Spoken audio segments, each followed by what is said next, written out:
नमस्कार दोस्तों, मैं हूं Vimal Kumar from FB4i classes Jaipur से। बेटा हमने पिछले वीडियो में डिफरेंशिएशन स्टार्ट किया था और डिफरेंशिएशन के मैंने मेथड्स ऑफ डिफरेंशिएशन बताए थे। बेटा डिफरेंशिएशन को हम अवकलन भी बोलते हैं, ये हिंदी मीडियम वाले बच्चे ध्यान देते रहें अपनी। आगे हम पढ़ते हैं हमारा डिफरेंशिएशन का जो हमारा फोर्थ रूल है उसका नाम है कोटेंट रूल। मतलब ऐसा नियम जिसमें दो फंक्शन एक दूसरे के डिवाइड में हो। डिवाइड का मतलब इसको मैं हिंदी में लिख सकता हूं, इसको बोलते हैं हम विभाजक या फिर भागफल का नियम। इसको ऐसे भी लिख सकता हूं, विभाजक का नियम, विभाजक नियम। सर बेटा ये आप याद रखना, इसको मैं आपको डायरेक्ट भी समझाऊंगा और इसको डेराइव भी करके दिखाऊंगा कि किस तरीके से ये फंक्शन का जो डिफरेंशिएशन होता है, जब दो फंक्शन हमारे एक दूसरे के डिवाइड में गिवन होते हैं तो हम उसका किस तरीके से डिफरेंशिएशन करते हैं, मतलब अवकलन करते हैं। तो आप मेरे साथ बने रहिए, बहुत मजा आने वाला है। सबसे पहले सर मान लो y equals to F of X और divide by ji of X, दो फंक्शन है हमारे पास। तो इंग्लिश मीडियम वाले बच्चे ऊपर वाले को बोलते हैं न्यूमरेटर। हाँ सर, ऊपर वाले को न्यूमरेटर बोलते हैं और नीचे वाले को बोलते हैं डिनोमिनेटर। क्या बोलते हैं? डिनोमिनेटर। ठीक है, अब मेरे को क्या निकालना है, इसका डिफरेंशिएशन मतलब del Y by del x. बेटा याद रखना जो भी डिनोमिनेटर में है, और हिंदी मीडियम वाले बच्चे इसको बोलते हैं अंश और इसको बोलते हैं हर। याद रखना जो भी डिनोमिनेटर में है, हर में है, उसका बिना डिफरेंशिएशन किए हुए आपको क्या कर देना है, सबसे पहले स्क्वायर कर देना है। आई बात समझ में? अब जो डिनोमिनेटर में आया है उसको रखो कांस्टेंट और न्यूमरेटर मतलब ऊपर वाले फंक्शन का क्या कर दो, डिफरेंशिएशन। कोई समस्या? डिनोमिनेटर का बिना डिफरेंशिएट किए स्क्वायर कर दो, डिनोमिनेटर को कांस्टेंट रखा, न्यूमरेटर का डिफरेंशिएशन किया, माइनस लगाना है। क्या लगाना है? माइनस। अब जो ऊपर इस ऊपर वाले का डिफरेंशिएशन हो चुका है तो इसको रख दो इस बार कांस्टेंट और किसका डिफरेंशिएशन कर दो, नीचे वाले मतलब डिनोमिनेटर का मेरा डिफरेंशिएशन कर दो। ये बात आपको समझ में आई? ये बात याद रखना, जो भी डिनोमिनेटर में है उसका डिफरेंशिएशन बाद में होगा। आई बात समझ में? चलो एक चीज और बताओ, अगर मेरे पास कोई फंक्शन है एफ ऑफ एक्स तो इसके डिफरेंशिएशन को मैं एफ डैश ऑफ एक्स लिखूंगा। हाँ सर, देखो ये फॉर्मूला आप याद रखते हो कि जब दो फंक्शन डिनोमिनेटर में होते हैं तो उसका डिफरेंशिएशन कैसे होता है। चलो इसको डिराइव करके दिखाऊं मैं। सर ये कैसे बना, ये एक्सप्रेशन कैसे आया? चलो बेटा इसको डिराइव करता हूं मैं। मेरे पास है कोई function y equals to F of x divide by ji of x. ठीक है, लॉग लेता हूं मैं दोनों तरफ। बेटा लॉग की एक प्रॉपर्टी होती है, देखो अगर आपको पता नहीं हो, लॉग की पावर m अपॉन n को आप ऐसे लिख सकते हो ना, log m minus log n। हाँ सर, लॉग का डिफरेंशिएशन कितना बताया था? 1 अपॉन एक्स। बिल्कुल याद रखना। देखो तो मैंने दोनों तरफ लॉग लिया तो ये हो गया log y, ये हो चुका है मेरे पास log f और x मतलब f of x divide by g of x।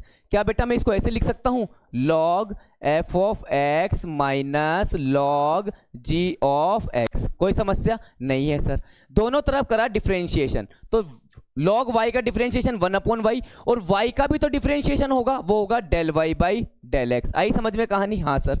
इसी तरीके से log f ऑफ x का डिफरेंशिएशन होगा 1 अपॉन f ऑफ x और f ऑफ x का डिफरेंशिएशन होगा f dash of x minus log g of x का होगा 1 अपॉन g ऑफ x।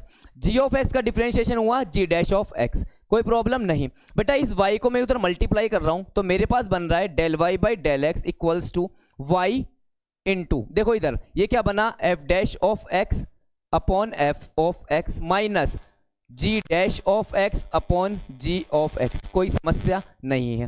बेटा देखो इन दोनों का मैंने f ऑफ x और g ऑफ x एलसीएम लिया और मल्टीप्लाई किया तो मेरे पास क्या आ रहा है, y इक्वल्स टू, यहाँ पे रखा मैंने f of x into ji of x. बेटा क्रॉस मल्टीप्लाई करूंगा, f डैश ऑफ x से g ऑफ x मल्टीप्लाई होगा तो g ऑफ x लिखा, f डैश ऑफ x लिखा, माइनस f ऑफ x को g डैश ऑफ x से करूंगा f ऑफ x और ये रह गया मेरे पास g डैश ऑफ x। कोई समस्या नहीं है। y क्या माना था मैंने, ये रहा, तो बेटा ये यहाँ पे पुट कर रहा हूं मैं तो मेरे पास del y by del x आ रहा है f of x into ji of x। Bracket के अंदर क्या आया मेरे पास, g of x f dash of x minus f of x g dash of x divide by कौन है, f of x into ji of x। कोई समस्या? सॉरी यहाँ पे ये क्या है, मल्टीप्लाई में थोड़ी ना, ये डिवाइड में है ना बेटा। ये देखो यहाँ पे ये क्या होगा, यहाँ पे f of x upon g of x, क्योंकि मेरा वाई क्या था, f of x upon g of x. बेटा एफ ऑफ एक्स से एफ ऑफ एक्स काटा, जी ऑफ एक्स को जी ऑफ एक्स से मल्टीप्लाई किया तो जी ऑफ एक्स का स्क्वायर हो गया। हाँ सर, देखो मैंने यही फॉर्मूला बताया था क्या, ये और ये आया समझ में कि ये फॉर्मूला कैसे डेराइव होता है। चलो आगे बढ़ते हैं, अब हम एक सवाल करते हैं बेटा, del Y by del x. सबसे पहले सर ने क्या बताया था, डिवीजन लगा दो, जो भी डिनोमिनेटर में है उसका बिना कुछ किए स्क्वायर कर दो, कर दिया। एक्स को रखो कांस्टेंट और लॉग का कर दो डिफरेंशिएशन, यही समझाया था ना। हाँ सर, फिर क्या करूं, लॉग एक्स को रखो कांस्टेंट और एक्स का कर दो डिफरेंशिएशन एक्स के रिस्पेक्ट में, कोई समस्या नहीं है। डेल एक्स से डेल एक्स काट दूं, हाँ सर, तो मेरे पास del Y by del x क्या बना, देखो बेटा इधर एक्स था और लॉग एक्स का डिफरेंशिएशन हुआ 1 अपॉन एक्स, कोई समस्या नहीं है। लॉग एक्स का लॉग एक्स रह गया और इसका क्या आया 1, कोई प्रॉब्लम नहीं है। नीचे कौन है, एक्स स्क्वायर। बेटा इस एक्स से ये काट दूं, हाँ सर काट दूं, यहाँ कौन बचेगा 1, तो मेरे पास finally del Y by del X आया है 1 माइनस, देखो 1 से मल्टीप्लाई होगा कोई फर्क पड़ेगा नहीं, 1 अपॉन एक्स स्क्वायर, मतलब del Y by del x क्या आया मेरे पास 1 minus log x upon x square. आया समझ में, जब दो फंक्शन डिनोमिनेटर में होते हैं तो कैसे डिफरेंशिएशन करते हैं। चलो आगे देखो बेटा, अब तक हमने क्या क्या पढ़ा है। सर आपने टर्म बाय टर्म डिफरेंशिएशन पढ़ाया, डिफरेंशिएशन ऑफ टर्म पढ़ा दिया, आपने प्रोडक्ट रूल मतलब दो फंक्शन मल्टीप्लाई में है तो वो भी पढ़ा चुके हो और दो फंक्शन डिवाइड में है तो भी पढ़ा चुके हो। बेटा एक सवाल है आपके सामने, इसमें सारे रूल एक साथ लग रहे हैं। देखो दो फंक्शन डिवाइड में है, हाँ सर, दो फंक्शन मल्टीप्लाई में है, हाँ सर, एक फंक्शन अलग है और del Y by del X अपन को निकालना है। तो सबसे पहले मैं लिखूंगा del Y by del X, इसके अंदर लगाऊंगा मैं कोटेंट रूल। तो ये क्या होता है, अभी अभी निकाला था x square 1 minus log x, मैंने डायरेक्ट कर दिया बेटा, अभी अभी करके दिखाया था ना आपको लॉग एक्स अपॉन एक्स का। चलो ई एक्स को रखा कांस्टेंट और साइन एक्स का डिफरेंशिएशन लिख दिया सर ने कॉस एक्स, कोई समस्या नहीं है। साइन एक्स को रखा कांस्टेंट और ई एक्स का डिफरेंशिएशन कर दिया सर ने ई की पावर एक्स, कोई समस्या नहीं है। बेटा याद करो ये क्या है, इसमें बेस में क्या है 5, तो इसका डिफरेंशिएशन क्या होगा 1 अपॉन एक्स लॉग ई 5, कोई समस्या। देखो हमने पूरे फंक्शन का डिफरेंशिएशन कर दिया है, मैं इसको और सिंपलीफाई करके लिख सकता हूं, ये आ रहा है मेरे पास 1 minus log x upon x square plus बेटा ई की पावर एक्स कॉमन लिया, ई की पावर एक्स कॉमन ले लिया, यहां मेरे पास बचा sign x plus cos x और यहां पर कौन बचा 1 अपॉन लॉग एक्स ई की पावर 5। आया समझ में, बिल्कुल सही से समझ में आया कि हम जो अब तक रूल पढ़े हैं उनको किस तरीके से इम्प्लाई करते हैं, किस तरीके से उनको लागू करते हैं और किस तरीके से हम हमारा आंसर निकालते हैं। चलो अब आ रहा है बेटा बहुत ज़्यादा इंपॉर्टेंट चीज जिसको बोलते हैं चेन रूल। चलो चेन का मतलब क्या होता है, एक ऐसी चीज जिसमें कड़ी से कड़ी जोड़ते जाते हैं तो हमको एक चेन मिलती है, उसी को चेन बोलते हैं ना। हाँ सर, सर इस चेन रूल को श्रृंखलन का नियम भी बोलते हैं, हिंदी मीडियम वाले बच्चे इसको क्या बोलते हैं, श्रृंखलन का नियम, श्रृंखलन नियम भी बोलते हैं, याद रखना। चलो इसमें क्या होता है बेटा, एक फंक्शन गिवन होगा, उस फंक्शन के अंदर दूसरा फंक्शन होगा, उस दूसरे फंक्शन में तीसरा फंक्शन, तीसरे फंक्शन में चौथा, पांचवा, इस तरीके से आगे चेन बनती रहेगी फंक्शनों की।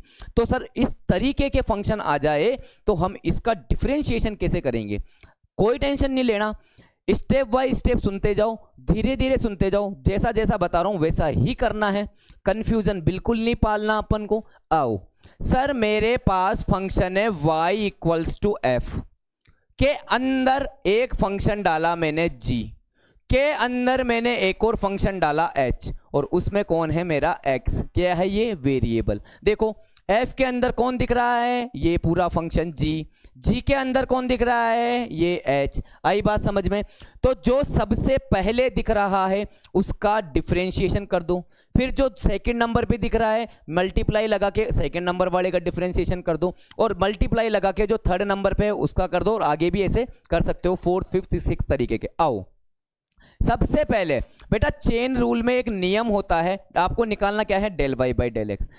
एफ ऑफ एक्स के अंदर कौन दिखा, जी ऑफ एक्स, तो एफ ऑफ एक्स का डिफरेंशिएशन इस फंक्शन के रिस्पेक्ट में करना है, याद रहेगी बात। हाँ सर, मतलब sir f of ji of H of x, सही लिखा हूं क्या मैं, सही लिखा हूं क्या, इसका डिफरेंशिएशन इसके रिस्पेक्ट में करना है, इसको बोलते हैं del of ji of H of X. आई बात समझ में, एफ का डिफरेंशिएशन हो चुका, हाँ सर हो चुका। लगाओ साइन मल्टीप्लाई का। अब कौन दिख रहा है, जी ऑफ एक्स। डिफरेंशिएशन करना है मेरे को g of H of x का। जी के अंदर कौन दिख रहा है, एच, तो इसका डिफरेंशिएशन किसके रिस्पेक्ट में करूंगा, एच के रिस्पेक्ट में कर दिया। पहले फंक्शन का हो चुका, दूसरे का हो चुका, अब कौन बच रहा, तीसरा H. Low sir, D of H of x का डिफरेंशिएशन किसके रिस्पेक्ट में करना है, एक्स के रिस्पेक्ट में। आई बात समझ में, आई बात समझ में अच्छे से आपको किस तरीके से आप चेन रूल को करेंगे। देखो हम इसके बहुत सारे प्रॉब्लम भी करने वाले हैं आगे, बने रहिए मेरे साथ। आपके सामने एक फंक्शन दिख रहा है y equals to sine of log of x square. देखो एक फंक्शन में लॉग, उसमें भी एक और फंक्शन है, तो ये क्या हमारे चेन रूल का सवाल है, हाँ सर। देखते जाओ, मैं इसको एकदम एनसीईआरटी मेथड से समझाता हूं। इसको एनसीईआरटी में ऐसे भी बोलते हैं कि differentiation of a function with respect to another function. समझ में आया, हिंदी में बोलते हैं किसी फलन का अवकलन किसी दूसरे फलन के सापेक्ष। चलो भाई आगे आ जाओ। सबसे पहले मैंने किया साइन का, दिखा मेरे को sine of log of x square का डिफरेंशिएशन किसके रिस्पेक्ट में करना है, इस पूरे लॉग के, मतलब यहां पे लिख रहा हूं मैं लॉग ऑफ एक्स स्क्वायर। कर लिया। सर ने क्या बोला था, मल्टीप्लाई लगा दो। फिर क्या करना है, अब कौन दिखा, लॉग। साइन का डिफरेंशिएशन हो चुका, अब किसका करूं, लॉग का।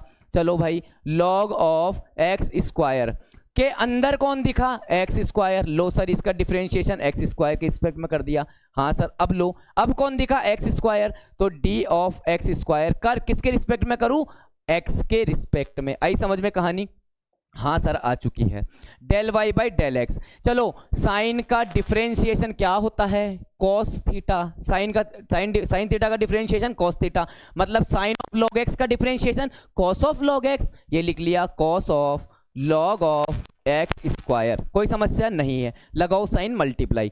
लॉग ऑफ एक्स का डिफरेंशिएशन क्या बताया था, एक्स स्क्वायर। आई समझ में, ये मल्टीप्लाई का साइन है, ये एक्स स्क्वायर है, हाँ सर एक्स स्क्वायर का भी कर दिया। अब एक्स स्क्वायर का क्या होगा, 2x। क्लियर, कोई समस्या नहीं है बेटा। स्क्वायर से x काट सकता हूं क्या, हाँ सर काट सकते हो। तो फाइनली मेरे पास del Y by del x क्या आया, देखो 2 इससे मल्टीप्लाई, ये इससे मल्टीप्लाई, ये सब आपस में मल्टीप्लाई है, तो 2 ऊपर है, x ही बचाना नीचे, हाँ सर। फिर कौन बचा, cos of log of x square. कोई समस्या नहीं है सर। आया चेन रूल का डिफरेंशिएशन करना, हाँ सर आ चुका है।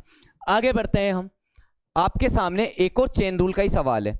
बेटा आपने e की पावर x तो सुना है, लेकिन इसमें x की जगह कौन है, tan inverse of x cube. आई बात समझ में। तो इसका डिफरेंशिएशन अब मैं थोड़ा डायरेक्ट करके दिखाऊंगा, del y by del x. सबसे पहले मेरे को दिखा e की पावर x, e की पावर x का डिफरेंशिएशन, e की पावर x, हाँ सर e की power tan inverse of x का क्यूब। कोई समस्या नहीं है। अब मेरे को कौन दिखा, tan x की पावर n, इसको मानूं मैं पूरे को x की पावर n का डिफरेंशिएशन क्या बताया था, n इंटू एक्स की पावर n माइनस 1। 3 माइनस 1 कितना होता है, 2 होता है। फिर मेरे को कौन दिखा, tan इनवर्स x, जिसका डिफरेंशिएशन सर आपने क्या बताया था, 1/1 प्लस एक्स स्क्वायर। आ गया। देखो कितना आसानी से हमने एक चेन रूल की हेल्प से इतने बड़े सवाल को हमने बहुत आसानी से सॉल्व कर लिया है। आया समझ में। यहाँ पे कौन मल्टीप्लाई होगा, e की power tan inverse of x का क्यूब। क्लियर हुई ये बात, समझ में आया आपको किस तरीके से आपको चेन रूल का यूज करना है। चलो आगे बढ़ते हैं हम। अब है मेरे पास एक important concept. Sir important concept, पहली बात सुनो, एक बात बताओ बेटा, 2 का अगर मैं बोलूं कि आपको रेसिप्रोकल करना है, तो आप 2 का रेसिप्रोकल 1/2 करते हो, हाँ सर। x का रेसिप्रोकल 1/x होता है, हाँ सर। मतलब रेसिप्रोकल और नंबर का जब मल्टीप्लाई करूंगा, x इंटू 1/x करूंगा, तो एक कट के 1 आना चाहिए ना, हाँ सर। चलो इंपॉर्टेंट कॉन्सेप्ट क्या है, मैं लिख रहा हूं आपके सामने, रिलेशनशिप बिटवीन किस किस के बीच में, हम देखेंगे। अब तक आपसे पूछ रहा था del Y by del x, del Y by del x. अगर आपसे पूछा del x upon del y निकालो, तो सर मैं निकाल रहा हूं relationship between del Y by del x and del x upon del y के बीच में। कोई समस्या नहीं है सर। ये और ये एक दूसरे से किस तरीके से रिलेट रहते हैं, याद रखना, del Y by del X का reciprocal del x upon del Y होता है। याद रहेगी चीज, हाँ सर। अब से मैं del Y by del x पूछूं या del x upon del y, आप जो पूछूंगा वो आंसर निकाल दोगे। चलो आगे बढ़ते हैं बेटा। आप अब ये देखो कॉन्सेप्ट मैंने पढ़ाया है, तो ऑब्वियस कॉन्सेप्ट पढ़ाने से के पीछे कोई ना कोई तो मेरा एम या मकसद होगा, क्योंकि ये कॉन्सेप्ट यहां लगता है। रूल नंबर 6 है आपके सामने, differentiation of implicit function. Implicit function ऐसे फंक्शन जिसमें अब तक देखो आपके सामने क्या आ रहा था, y आ रहा था और f ऑफ x, मतलब ये RHS वाली सारे फंक्शनों में x ही आ रहा था ना। हाँ सर। अब आपके सामने क्या आएगा, मिक्स होके आएगा, मतलब x और y एक दूसरे के साथ होके आएंगे। सुनो पहली बात, इम्प्लीसिट फंक्शन को कैसे लिखते हैं। मान लो कोई फंक्शन है x जिसमें x भी है और y भी है, और ये किसके बराबर है, 0 के बराबर। इस फंक्शन को क्या बोलते हैं, इम्प्लीसिट फंक्शन बोलते हैं। आई बात समझ में। इसका एग्जाम्पल समझाता हूं, सुनो बेटा, ये बहुत इंपॉर्टेंट है। इसमें याद रखना कि आखिरी में आपसे आस्किंग क्वेश्चन में क्या पूछ रहा है, del Y by del X या del x upon del Y. देखो सुनते जाओ, मैं आपके सामने एक सवाल लिखता हूं, x square y square 2xy equals to 4। देखो इसमें y और x दोनों साथ में आए हैं क्या, हाँ सर आए हैं। ये एक फंक्शन है क्या, हाँ सर। और कौन सा फंक्शन है ये है इम्प्लीसिट फंक्शन। चलो इसको सवाल को कोई टेंशन नहीं है, मैं आपके सामने लिख देता हूं, find del Y by del x. देखते जाओ किसके रिस्पेक्ट में डिफरेंशिएशन करूं, x के रिस्पेक्ट में। तो कर दो पूरे फंक्शन का डिफरेंशिएशन x के रिस्पेक्ट में। मैं लिख रहा हूं एक्स स्क्वायर डेल एक्स, कोई समस्या नहीं है। फिर लगाया प्लस, फिर कर रहा हूं मैं y square upon del x, कोई समस्या नहीं है। 2 तो कांस्टेंट है, 2 मैंने कांस्टेंट ले लिया। दो फंक्शन है बेटा x और y, प्रोडक्ट रूल लग रहा है। x को रखा कांस्टेंट, y का करा डिफरेंशिएशन, y को रखा कांस्टेंट, x का करा डिफरेंशिएशन। और RHS में कौन है, 4 का डिफरेंशिएशन तो 0, क्योंकि कांस्टेंट नंबर का डिफरेंशिएशन सर ने तो 0 बताया था। यहां तक समझ में आया, हाँ सर। चलो आगे बढ़ते हैं। देखो बेटा एक्स स्क्वायर का डिफरेंशिएशन x के रिस्पेक्ट में 2x होता है, हाँ सर। y स्क्वायर का डिफरेंशिएशन 2y होगा, लेकिन y का भी तो करना पड़ेगा, del Y by del x. चलो तो मेरे पास आया 2x del x upon del x plus 2y del Y by del x plus 2 constant ले लिया मैंने। फिर मैंने किया था x del Y by del x plus y del x upon del x equals to 0, कोई समस्या नहीं है। बेटा डेल एक्स से डेल एक्स काट दूं, हाँ सर काट सकते हो। इस डेल एक्स से डेल एक्स काट दूं, हाँ सर काट सकते हो। देखते जाओ, मेरे पास बचा 2x, यहाँ तो रह गया 1, यहाँ बचा 2y del Y by del x, कोई समस्या नहीं है। इस 2 को मल्टीप्लाई करो, 2x del Y by del x, और इस 2 को अंदर भी मल्टीप्लाई करूंगा, 2y del x upon del x तो कट गया, ये कितना रह गया 1, कितना आ चुका है मेरे पास वो 1 इक्वल्स टू 0। बेटा 2 2 2 2 सब जगह है क्या, कॉमन लिया और RHS में डिवाइड कर दिया तो कट गया वो। मेरे पास बचा x प्लस, बेटा इसमें से और इसमें से मैंने del Y by del x common ले लिया, del Y by del x common ले लिया। यहाँ कौन बचा y प्लस, यहाँ कौन बचा x प्लस, यहाँ कौन बचा y इक्वल्स टू 0। बेटा इन दोनों को ऐड कर सकता हूँ, हाँ सर कर सकते हो। तो del Y by del x y plus x equals to minus के लेके, मतलब इसको RHS में लेके जाऊंगा तो x प्लस वाई माइनस हो जाएगा, हाँ सर। बेटा मैं इसको डिवाइड कर सकता हूँ क्या, हाँ सर कर सकते हो। तो इधर देखो मेरे पास del Y by del X आया है minus Y plus X upon X plus Y. बेटा दोनों सेम ही तो वैल्यू है, हाँ सर काट को, कितना आया 1, मतलब अपने पास del Y by del x की वैल्यू कितनी आई, -1। आया समझ में आपको कि इम्प्लीसिट फंक्शन का डिफरेंशिएशन आप कैसे कर सकते हैं। नेक्स्ट प्रॉब्लम बहुत इंटरेस्टिंग है, ये देखते जाओ आपके सामने। अरे वाह क्या सवाल आया, y equals to under root के अंदर साइन एक्स प्लस फिर अंडर रूट के अंदर sine x plus under root के साइन एक्स। ये जा रहा है कहाँ तक, इनफाइनाइट तक। आया समझ में।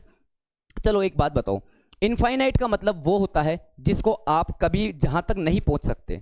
अगर इनफाइनाइट में मैं कुछ ऐड करता हूं तो भी इनफाइनाइट ही आता है, इनफाइनाइट में से अगर मैं कुछ सब्सट्रैक्ट यानी माइनस कर देता हूं तो भी इनफाइनाइट ही आता है। तो ये देखो बेटा ये y under root sine x plus फिर साइन एक्स इस तरीके चल रहा है, तो इस वाली पूरी रामायण को मैं y मान लूं, हाँ सर कोई प्रॉब्लम नहीं है, बस खत्म सवाल। y equals to under root sine x plus मैंने इसको पूरी को y के बराबर है तो ये भी y के बराबर होगी, ये भी y के बराबर होगी, तो मैंने इसको माना y। दोनों तरफ किया स्क्वायर, ये हुआ y square sine x plus y. Differentiation कर दो एक्स के रिस्पेक्ट में, तो del of del x y square, del of sine x del x plus del y upon del x. कोई समस्या नहीं है। इसका क्या होगा 2y और y का क्या होगा del Y by del x. बेटा ये del Y by del x में RHS में LHS में ला रहा हूं तो माइनस का हो जाएगा del Y by del x. Sine x का डिफरेंशिएशन एक्स के रिस्पेक्ट में होता है कॉस एक्स, कोई प्रॉब्लम नहीं है। इन दोनों में से del Y by del x common लिया मैंने, तो मेरे पास बच रहा है, इधर देखो ये क्या बच रहा है, del Y by del x मेरे पास कॉमन आ चुका है, तो यहाँ बचा 2y माइनस 1 और इधर कौन आया था मेरे पास cos ऑफ x। कोई समस्या, इसको मैं डिवाइड कर दूं, हाँ सर, तो del y by del x आपके सामने आ चुका है बच्चों cos x upon 2y minus 1। अगर आपके सर पूछते हैं कि del x upon del y कर दो तो इसका रेसिप्रोकल कर दोगे, जो आंसर आएगा 2y minus 1 upon cos x। कोई समस्या नहीं है। आगे बढ़ो, एक और सवाल है, ये बहुत अच्छा सवाल है, ये एनसीईआरटी में आ चुका है और ऐसे सवालों को दो मेथड से सॉल्व कर सकते हैं आप। मैं जो बता रहा हूं वो एनसीईआरटी बोर्ड लेवल वाले बच्चे भी कर सकते हैं, और इसका मैं अल्टरनेट मेथड JEE या फिर कम्पिटिटिव जो अप्रोच होती है, ऑब्जेक्टिव अप्रोच होती है, उसके हिसाब से भी अपन डिस्कस करेंगे। सबसे पहले मैं इसको एकदम सिंपल मेथड से करता हूं। बेटा इसमें क्या करना होगा, आपको कुछ अज्यूम करना होगा। क्या अज्यूम करना होगा, सुनो। मैं मानता हूं x बराबर साइन थीटा, कोई समस्या नहीं है, और y बराबर मान लेता हूं मैं साइन फाई, ये भी कोई समस्या नहीं है। चलो बेटा ये थीटा को मैं इन्वर्स ट्रिग्नोमेट्री की प्रॉपर्टी के हिसाब से साइन इन्वर्स x लिख सकता हूं क्या, हाँ सर लिख सकते हो। और इस फाई को मैं इन्वर्स ट्रिग्नोमेट्री की प्रॉपर्टी के हिसाब से साइन इन्वर्स y लिख सकता हूं क्या, हाँ सर लिख सकते हो। चलो ये अज्यूम क्या है, ये पुट करो इसमें, तो मैंने y equals to sine phi, मतलब y की जगह साइन फाई रख दिया, अंडर रूट के अंदर 1 minus sine square theta plus x की जगह साइन थीटा, अंडर रूट के अंदर 1 minus sine square phi equals to 1। कोई समस्या नहीं है। बेटा 1 माइनस साइन स्क्वायर थीटा को कॉस स्क्वायर थीटा और 1 माइनस साइन स्क्वायर फाई को कॉस स्क्वायर फाई लिख सकता हूं मैं, तो ये मैंने रखा sine theta multiply cos square theta का under root plus sine theta under root के अंदर cos square phi equals to 1। Square से अंडर रूट काटू, स्क्वायर से अंडर रूट काटू, तो ये मेरे पास बन रहा है sine phi cos theta plus cos phi sine theta equals to 1। ये किसका फॉर्मूला होता है 11th क्लास वाले बच्चे, sine A cos B cos A sine B, याद है क्या फॉर्मूला, ये होता है sir sine theta plus phi equals to 1 का फॉर्मूला, मतलब साइन ए प्लस बी का, ए की जगह है थीटा और बी की जगह फाई। कोई समस्या नहीं है। चलो आगे हम कहां तक पहुंच चुके हैं, हमारे पास आ चुका है sine theta plus phi equals to 1। Inverse trigonometry की प्रॉपर्टी से मैं theta plus phi equals to sine inverse 1 लिख सकता हूं क्या, हाँ सर। ये एक कांस्टेंट वैल्यू है क्या, हाँ सर। थीटा मैंने क्या माना था, थीटा मैंने साइन इनवर्स x माना था, फाई क्या माना था, साइन इनवर्स y माना था, और ये कौन रह गया मेरा साइन इनवर्स 1। चलो साइन इनवर्स x का डिफरेंशिएशन x के रिस्पेक्ट में, तो मैंने किया अंडर रूट के अंदर 1 माइनस एक्स स्क्वायर, ठीक है, x का differentiation del x upon del x plus इसी तरीके से y का डिफरेंशिएशन किया अंडर रूट के अंदर 1 माइनस वाई स्क्वायर, और y का डिफरेंशिएशन किया del Y by del x. बेटा ये कांस्टेंट है, इसका डिफरेंशिएशन क्या कर दिया सर ने, 0 कर दिया, डेल एक्स से डेल एक्स काट दिया, तो ये मेरे पास बच रहा है अंडर रूट के अंदर 1 माइनस एक्स स्क्वायर और del Y by del x, फिर मल्टीप्लाई में कौन हो रहा है अंडर रूट के अंदर 1 minus y square equals to 0। कोई समस्या नहीं है। इसको मैं RHS में ट्रांसफर करता हूं तो del Y by del x मेरे पास, जब देखो RHS में ट्रांसफर करूंगा तो यहाँ पे कौन है under root 1 minus y square, ये भी तो है, RHS में गया तो ये माइनस का हो जाएगा अंडर रूट के अंदर 1 माइनस एक्स स्क्वायर। क्या मैं इसको क्रॉस मल्टीप्लाई कर सकता हूँ 1 माइनस वाई स्क्वायर को, हाँ सर कर सकते हो, क्योंकि मेरे को del Y by del x की वैल्यू जो निकालनी थी वो क्या आ चुकी है, जब मल्टीप्लाई करूंगा तो 1 माइनस वाई स्क्वायर ऊपर चल जाएगा, तो ये आएगा माइनस अंडर रूट के अंदर 1 minus y square upon 1 minus x square. I hope आपको ये समझ में आ चुका है। बेटा नेक्स्ट क्लास में, आज की क्लास यहीं तक रही हमारी, नेक्स्ट क्लास में हम क्या क्या डिस्कस करने वाले हैं सुन लो। नेक्स्ट क्लास में हम इनवर्स ट्रिग्नोमेट्रिक फंक्शन का डिफरेंशिएशन कैसे करते हैं, ठीक है। जब मान लो बहुत कॉम्प्लेक्स प्रॉब्लम आ जाती है तब कैसे करते हैं। उसके अलावा हम सीखेंगे पैरामेट्रिक इक्वेशन का डिफरेंशिएशन कैसे करेंगे। पैरामेट्रिक इक्वेशन को हिंदी में बोलते हैं प्राचलिक समीकरण। थर्ड नंबर हम जो पढ़ने वाले हैं उसको बोलते हैं लॉगरिथमिक फंक्शन, तो उनका डिफरेंशिएशन कैसे करेंगे। तो इस टॉपिक में बने रहिए, बहुत मज़ा आने वाला है। हम जेई मेंस 12th और एडवांस लेवल तक का डिफरेंशिएशन कंप्लीट करने वाले हैं। क्यों, तो और आपको आई होप आपको आज मज़ा आया होगा। तो पढ़ते रहिए, बढ़ते रहिए हमारे साथ, क्योंकि पढ़ेगा इंडिया तभी तो बढ़ेगा इंडिया। मैं हूं Vimal Kumar from FB4I classes से। Thank you.